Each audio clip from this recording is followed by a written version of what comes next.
Hello అండి. ఈ special కందిచారు. మనకి ఉలవచారు తెలుసు. ఈ కందిచారు ఏంటా అనుకుంటున్నారా? ఇది పాతకాలం వంట అండి. బట్ టేస్ట్ మాత్రం అద్దిరిపోతుంది.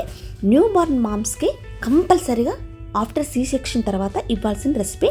దీనికోసం నేను ముందుగా ఒక గ్లాస్ కందులు తీసేసుకొని అందులో రాళ్ళన్నీ తీసేసి, అంటే మట్టి రాళ్ళు అవి ఉంటాయి, అవన్నీ వాష్ చేసేసుకోవాలి నీట్గా. ఒక 2 times వాష్ చేసేసుకొని దీన్ని ఒక 6-7 hours నానబెట్టేసుకోవాలి ఈ కందుల్ని. ఆ తర్వాత ఇది ప్రెషర్ కుక్కర్లో వేసేసుకొని సరిపడా వాటర్ వేసేసుకోవాలి. ఇవి ఉడకాలంటే ఎక్కువ వాటర్ పడుతుంది. ఇలా ఒక 7-8 విజిల్స్ తర్వాత చాలా సాఫ్ట్గా కుక్ అయిపోతాయి. వీటిని సపరేట్ చేసుకోవాలి, స్ట్రైన్ అవుట్ చేసేసుకోవాలి. చారుని వడకట్టేసుకున్న తర్వాత ఆ గింజలు ఉంటాయి కదా, కంది గింజల్ని, వాటిని మనం పోపు చేసేసుకొని స్నాక్స్ లాగా కూడా తినొచ్చు. చాలా మంచిది హెల్త్కి, మంచి ప్రోటీన్ అండి ఇది. డెఫినెట్గా ట్రై చేయండి మీ దగ్గర కందులు ఉంటే. ఆ తర్వాత నేను ఒక నిమ్మకాయ సైజ్ అంత చింతపండు నానబెట్టేసుకొని దాని గుజ్జును కూడా ఇందులో యాడ్ చేసేసుకున్నాను. ఇక్కడ ఒక మీడియం సైజ్ ఆనియన్, పచ్చిమిర్చి, కరివేపాకును కట్ చేసేసి వేసేసుకోవాలి.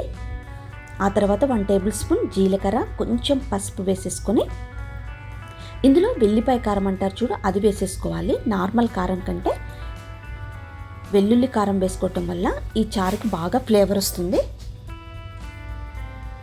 వీటన్నిటిని బాగా మరగపెట్టేసుకోవాలండి. ఇప్పుడు ఇందులో ఒక 1/2 tablespoon పచ్చి ధనియాలు, డైరెక్ట్గా ఆ ధనియాలను వేసేసుకొని మన చారు కన్సిస్టెన్సీని బట్టి వాటర్ వేసేసుకొని బాగా బాయిల్ వచ్చే వరకు బాగా మరగనివ్వాలి.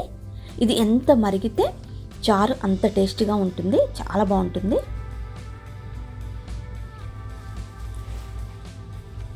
ఆ తర్వాత ఇక్కడ నేను బాయిల్ చేసిన ఎగ్స్ వేసాను. ఇది ఆప్షనల్ మాత్రమే, మీకు ఎగ్స్ ఇష్టం లేకపోతే స్కిప్ చేయొచ్చు. బట్ ఈ చారులో ఒక్కసారి ఇలా బాయిల్ చేసిన ఎగ్స్ని బాగా మరగపెట్టారనుకోండి, చాలా బాగుంటుంది. ఒకసారి ఇలా కూడా ట్రై చేయండి. ఆ తర్వాత కొన్ని గుగ్గిళ్ళని, అంటే కొన్ని కంది గింజల్ని బాయిల్ అయిన వాటిని మిక్సీ చేసేసుకోవాలి.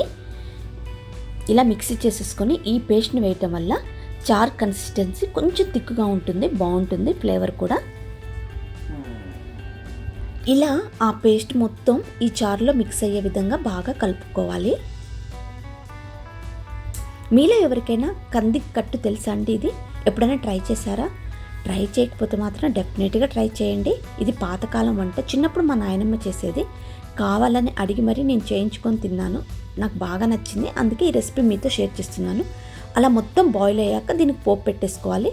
తెలుసు కదా, నార్మల్గా ఆవాలు, జీలకర్ర, ఎండుమిర్చి, వెల్లుల్లి, కరివేపాకు, ఇవి కొంచెం ఫ్రై అయ్యాక మనం ముందుగా బాయిల్ చేసేసుకున్న చారు ఉంది కదా, కంది చారుని ఇందులో ట్రాన్స్ఫర్ చేసేసుకోండి. ఉలవచారు ఎలా ఉంటుందో కందిచారు ఇంకా బాగుంటుంది ఉలవచారు కంటే. ఇందులో కూడా చాలా హెల్త్ బెనిఫిట్స్ ఉంటాయి. డెఫినెట్గా ఈ రెసిపీని స్కిప్ చేయకుండా ట్రై చేయండి. కొన్ని మనకి సింపుల్గా దొరికే ఇంగ్రీడియంట్స్తో చాలా టేస్టీగా, హెల్తీగా ప్రిపేర్ చేసుకోవచ్చు. ఇది పాతకాలం వంట అయినా కూడా చాలా బాగుంటుంది. చాలామందికి తెలియదు కందులతో చారేంటి అనుకుంటారు. అసలు కందులని కూడా తెలియదు చాలామందికి. ఒక్కసారి ఇలా కంది గింజలు దొరికినప్పుడు ట్రై చేసి చూడండి, మీ అందరికి బాగా నచ్చుతుంది. ఈ వీడియో మీకు నచ్చితే ప్లీజ్ లైక్ చేసి మీ ఫ్రెండ్స్, రిలేటివ్స్కి షేర్ చేయండి. మరిన్ని ఇలాంటి రెసిపీస్ కోసం నా ఛానల్ని సబ్స్క్రైబ్ చేసుకోండి. Thank you.